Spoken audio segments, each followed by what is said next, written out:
So I created short this video to for a review about chemical bond. So naglagay lang ako dito ng 5 sample question para sa sa topic na chemical bond na same or halos parehas ng nasa midterm exam. So now let's start. So read muna natin question. Which of the following formula for ionic compounds below is incorrect? So be careful kayo dun sa tanong kasi ang sinasabi incorrect.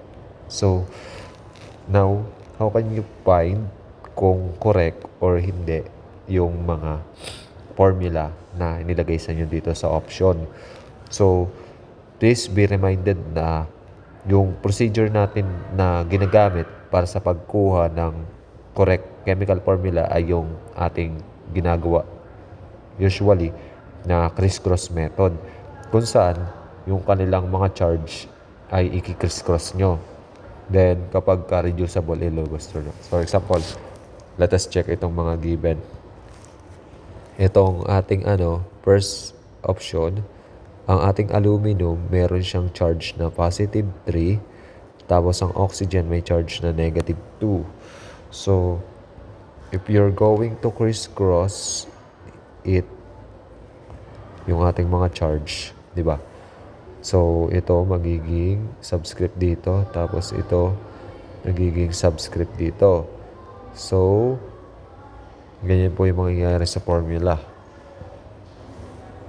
dapat kapag oxygen at saka aluminum. So here, kung mapapansin nyo, yung nasa letter A ay mali, hindi siya Al2O3. So may possibility na letter A ang tamang sagot dito, pero tingnan muna natin yung iba. Ang tinatanong dito guys ay incorrect incorrect, by the way. So yung letter A ay incorrect. Tingnan natin letter B. Ang Al natin again, charge niya positive 3. Tapos ang Cl negative 1. Kapag criss-cross natin itong mga charge, itong magiging subscript doon. Tapos itong 3 ay magiging subscript dito sa Cl. Okay? So remove natin yung charge kasi hindi na siya kailangan ilagay. Okay. So, the final formula, so ang 1 hindi na rin siya nilalagay. So, the final formula here is AlCl3. So, itong letter B ay correct. Ito talaga yung formula niya. Next, SrCl2. So, ang Sr natin ay positive 2. Ang Cl ay negative 1. Kapag criss-cross natin, ay ang final natin formula ay SrCl2. So, which is correct din yung letter C. How about this last? So, ang calcium natin positive 2. Ang F natin negative 1. So, pag criss-cross natin, our final formula will be CaF2. So, move lang natin ng konti. Which is correct din po yung ating formula. So, ang tinatanong, sino daw yung incorrect? So, sa ating mga option, ang incorrect ay letter A. So, ang answer natin to this question is letter A. Kasi ang letter A ay incorrect. Next, which of the following pairs of elements will form a covalent bond? Okay? Now, ano nga po pag sinabing covalent bond again? Pag sinabing covalent bond, it contains pareha silang non-metal yung nasa ating compound. They are both non-metal. Tapos, yung kanilang electronegativity difference din. Check nyo rin po yung electronegativity difference nila sa inyong guide kung pasok dun sa table. So, ang electronegativity difference ng mga ionic ay more than 2.0. So, below that will be covalent. Ang covalent natin may dalawang klase pa, polar at non-polar. Pero in this, hindi naman tinatanong kung ang ating ay polar o non-polar. Basta sinabi covalent. So, tingnan natin. So, itong unang-unang option, kung mapapansin nyo, yung ating sodium ay metal. Tapos, yung ating chlorine ay non-metal. Para masatisfy natin ang ating covalent, dapat pares ng metal. So ito, non-metal at saka metal, which is hindi na po possible na tamang sagot ng letter A. Okay? So hindi na po siya possible na right answer.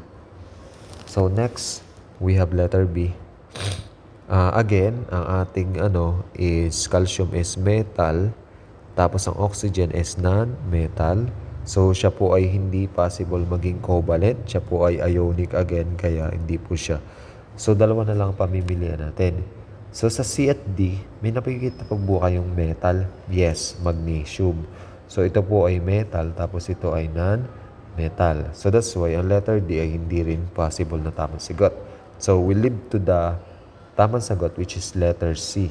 Kasi ang sulfur ay non-metal, tapos ang phosphorus ay non-metal. Okay?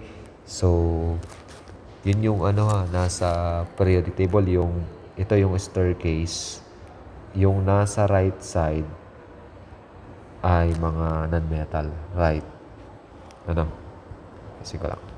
Yung nasa right side ay mga non-metal. Okay? So, you have to be careful with the positions. So, ang sulfur at saka ang phosphorus ay parehas silang nasa right side ng staircase. Doon sa periodic table yung mga semi-metal. Makikita nyo naman yan. Okay? So, here the correct answer is letter C because non-metal ang sulfur, non-metal din ang phosphorus. Next, which of the following bond is most polar? Okay? So, kukunin naman natin dito sa mga pag tinanong sa inyo most polar ay yung kanilang electronegativity difference. Kung sino po yung may pinamalaking electronegativity difference, yan po yung pinakang most polar. So, let's find out. So, yung ating carbon, pag tinignan natin sa periodic table, ang kanyang electronegativity ay 2.0. Tapos, yung ating oxygen, ang kanyang electronegativity ay 3.5. So, 3.5 minus 2.0, we have an electronegativity difference of 1.5. Which is, pasok siya sa, polar covalent. Yung itong gantong klase. Next, we have the carbon at saka chlorine. Carbon again natin is 2.0. Tapos, ang chlorine natin, when you look at the periodic table, ay 3.0. So, will equal to 1. Electronegativity difference is 1.0. Next, carbon at saka fluorine. So, carbon is 2.0, fluorine is 4.0, the most electronegative.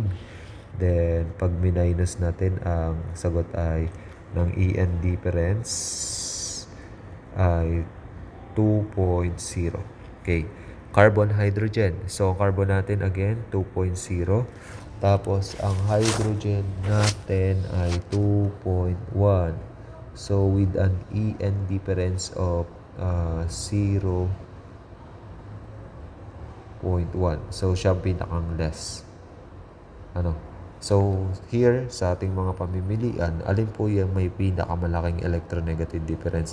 So, we lead to the letter C. So, letter C is the right answer.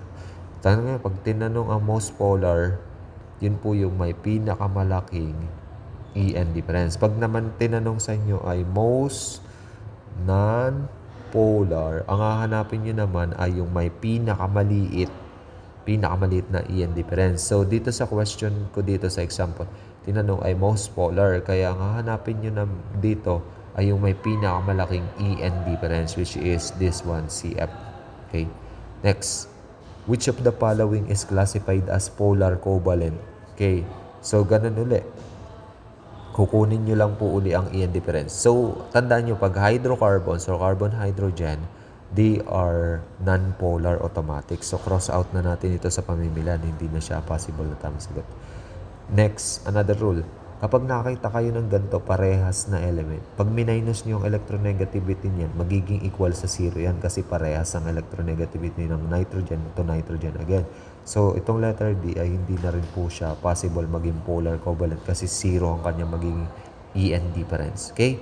So, sa letter A, parehas pong Cl, kaya hindi na rin po siya possible na tamang sagot kasi nga magiging zero po yung kanyang EN difference. The lower the EN difference, the more non-polar. So here, yung magkaiba lang po na element, nitrogen at hydrogen. So ito po yung polar covalent dito. So pag kinumpit po natin ng ating EN difference nito ay 3.0 at saka 2.1. So, pag minus nyo, that is 0.9. Yung 0.9 po ay, wait lang, 2.1 tsaka 3.0. 0.0 minus 2.1. So, our answer is 0.9. Okay. Ang 0.9 or ang NH po ay pasok po siya sa polar. Kasi 0.5 to 1.5 ang ating range. 0.5 to 2 ang range ng ating polar. 0.5 to 2. Yung EN difference na 0.5 to 2.0 ay classified as polar. So, ang 0.9 ay pasok dito sa range na to. Kaya siya ay polar. So, ang ating polar covalent dito ay letter C. Okay? For the last item, which of the following bond is the strongest? So, ang kukunin nyo lang din po dito ay EN difference. So, sa NH, nakuha na natin EN difference ito. EN difference equals 0.9. Okay? So, NaCl, EN difference. So, this is ionic. So, this is more than 2 ang possible na EN difference nito. So, ating sodium ay 0.9. Tapos, ang chlorine ay 3.0. So, pag minus nyo yung 0.9 sa 3.0, ang magiging answer natin ay 2.1. So, 2.1 po yung kanyang EN difference. So, malaki na po yan. Pero tingnan po natin itong HO tsaka HF. So, ang HO, hydrogen natin ay 2.1. Oxygen ay 3.5. So, 2.1 minus 3.5. 3.5 minus 2.1 pala. So, our answer is 1.4. So, 1.4 ang EN difference. Malaki pa rin po yung ating letter A. Pero tingnan naman natin yung letter yung sunod. 2.1 minus 4.0. Wait lang. Okay, tama naman yung ating ano.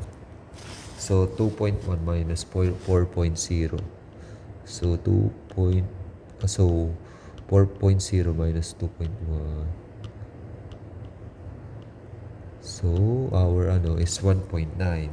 So, kung mapapansin nyo, may pinakamalaking EN difference here is letter A.